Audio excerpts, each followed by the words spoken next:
పోలవరం నీ అసమర్థత వల్ల, నీ ఆలోచన విధానం వల్ల, నీ డబ్బు కక్కుర్తి వల్ల, ఇప్పుడు మీ మోడీ గారు చెప్పినటువంటి ఏటీఎం గా నువ్వు ఓడుకోవడానికి ప్రయత్నం చేసినందువల్లే పోలవరం దెబ్బతింది. దాన్ని బాగు చేసేటటువంటి ప్రయత్నం చేస్తున్నాం.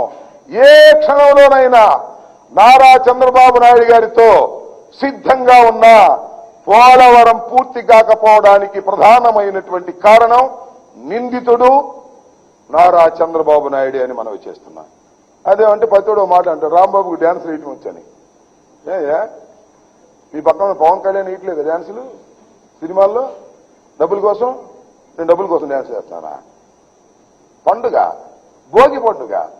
భోగి పండుగలో నేను ఇవ్వాలే కాదే, ప్రతిసారి 3 సంవత్సరాల నుంచి భోగి మంట వేసి నా సోదరులతో సోదరీమణులతో నృత్యం చేస్తా, ఆనంద తాండవం చేస్తా.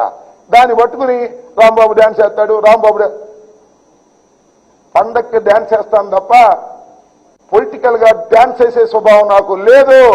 చంద్రబాబు, నువ్వు పొలిటికల్ డాన్సర్వి.